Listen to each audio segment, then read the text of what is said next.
Hello and welcome to the show. What hope is there for Somalia when the death toll from fighting continues to rise on an almost daily basis? Thousands of people are being forced to leave their homes to escape the battles, creating a humanitarian crisis estimated to involve up to 1 million people.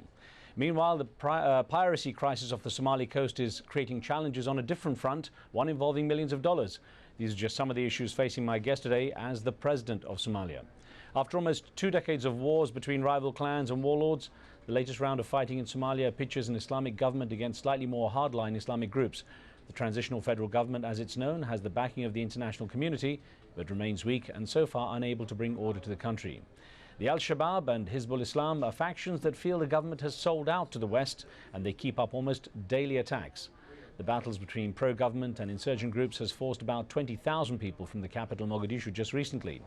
And over the years, hundreds of thousands of Somalis have fled to neighboring countries, and now aid groups are warning that this year's drought could lead to a humanitarian disaster affecting almost half of Somalia's 9 million people.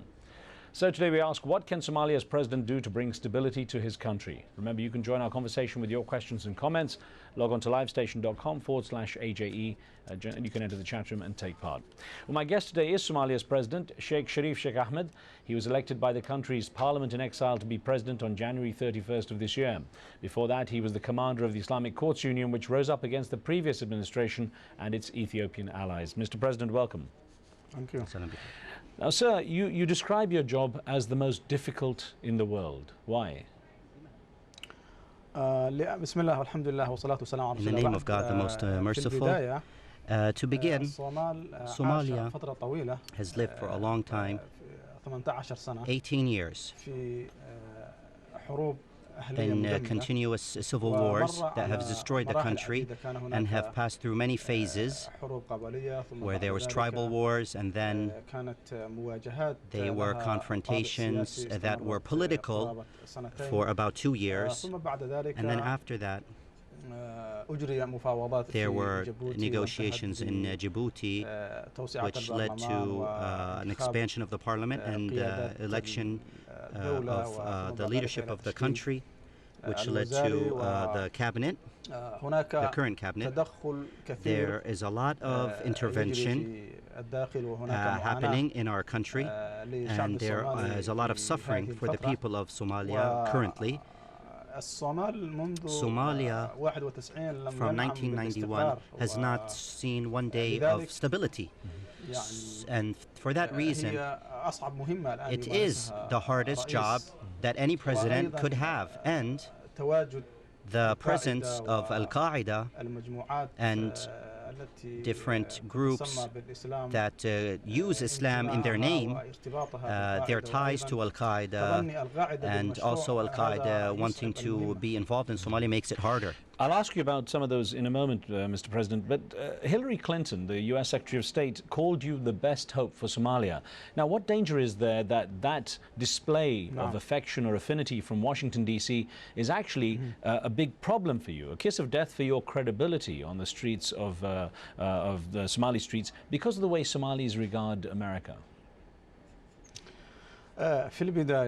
Let me begin by saying the state must have allies and friends and a network, and including countries like America.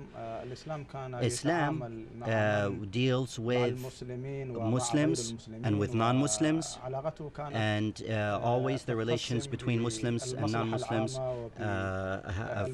there is public interest and there is mutual interests, and we of course share the common humanity.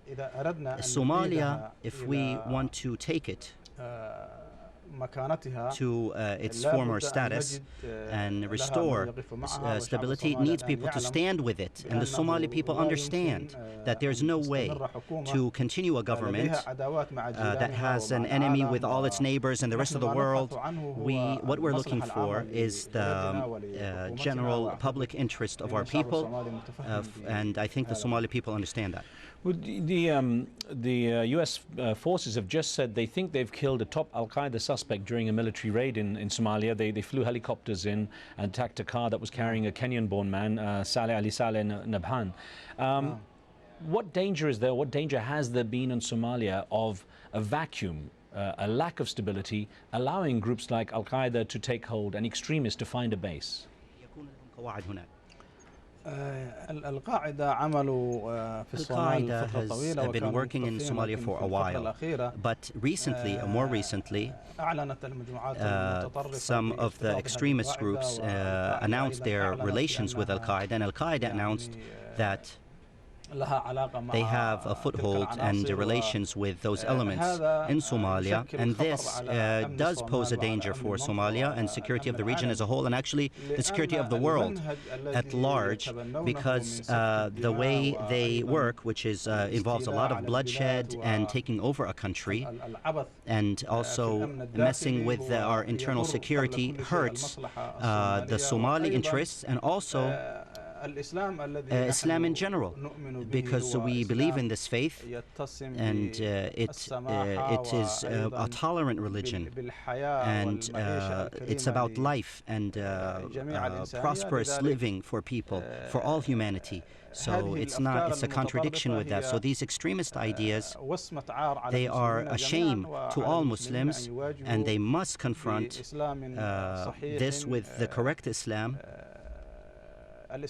which is the Islam that we inherited from the Prophet, peace be upon him. Now, it's interesting and perhaps ironic that you were one of the founding members of the Islamic Courts Union, and that in itself, by virtue of the name it has, Islam in the name, was quite fearful to the West. I guess many in the West assumed the Islamic Courts Union was basically an extremist Islamic group for a long time. How has it been trying to change those perceptions of that?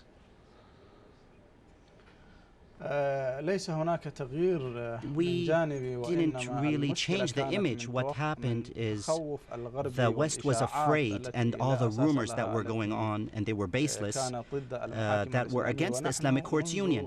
And we, from the beginning of when the court started being established, we were saying that we are not terrorists, we have no project to be an enemy of any country, Western or not. We just wanted to take advantage of our religion in the way that brings hope and peace and stability to our country, and we still say that. I will not hide the fact that some of the leadership of the Islamic Courts Union had some kind of tendency to go extreme, and they have made statements that hurt the Islamic Courts Union, and our enemies took advantage of that. There was an interesting email that came in from a viewer in London, if I could put this to you, Mr. President. Muhammad Sadaq Ali from London wrote in saying, can you give clear explanation of the differences between your current government and that of your predecessors, Abdullahi Yusuf? To begin, we say, we believe that there should be a government that represents the national unity and consensus built on principles of Islam and also Somali tradition and culture. And we also believe in peaceful coexistence in the region. This will lead to stability of our country. And we also believe that the negotiations and talks should continue and stop all foreign intervention in our country. I believe that these thoughts, we can, through these, we can build a foundation for the future Somali state. Another email question. We have many viewer questions for you, Mr. President. This one is from Florida in the USA, from Andrew Giri from Tampa, who says, we would like to know what safety measures and privileges he has secured or planned for the women and children, keeping in mind they are the most vulnerable lot. And of course, this is one thing that the civilians are still, especially the women and children, still caught in the middle and being killed and raped. The issue in Somalia, the problem, is really difficult. The hardest part is that the security deterioration in our country needs a lot of measures to be taken. We are sorry that the fighting continues, and the damage that is happening, especially to the elderly, the weak, and the children and the women.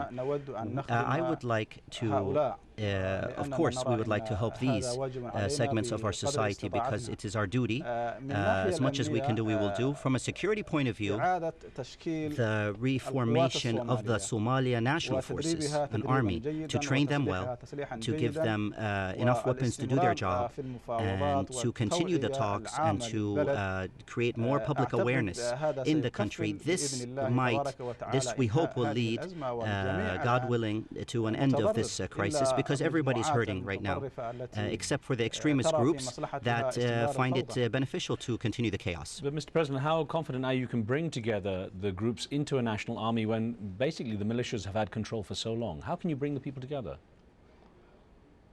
I trust that I can do it. We can do it because the project and the trend the direction they are going in, they will find very soon, and they will know for a fact that there is no way to continue their project and going down that street. We are living in a complicated world, and we are living in a difficult situation. We must know what we are able to do. Before we start accusing each other, we have to sit together and talk and find a solution and find a consensus and come together, and I believe that reconciliation is an Islamic principle that the Quran asks us to do in many different instances, and our government has agreed to implement Sharia, Islamic law in the country, and this has the priority, and it comes in stages, as much as you can implement. So stopping the bloodshed now is the priority. That's the number one priority for our government and our brothers. I'm not worried that they understand this. Well, we're going to take a short break now. Back with more questions, of course. Don't forget, you can join the conversation with your questions and comments by logging on to livestation.com and entering the chat room where a debate's taking place right now. We'll be right back.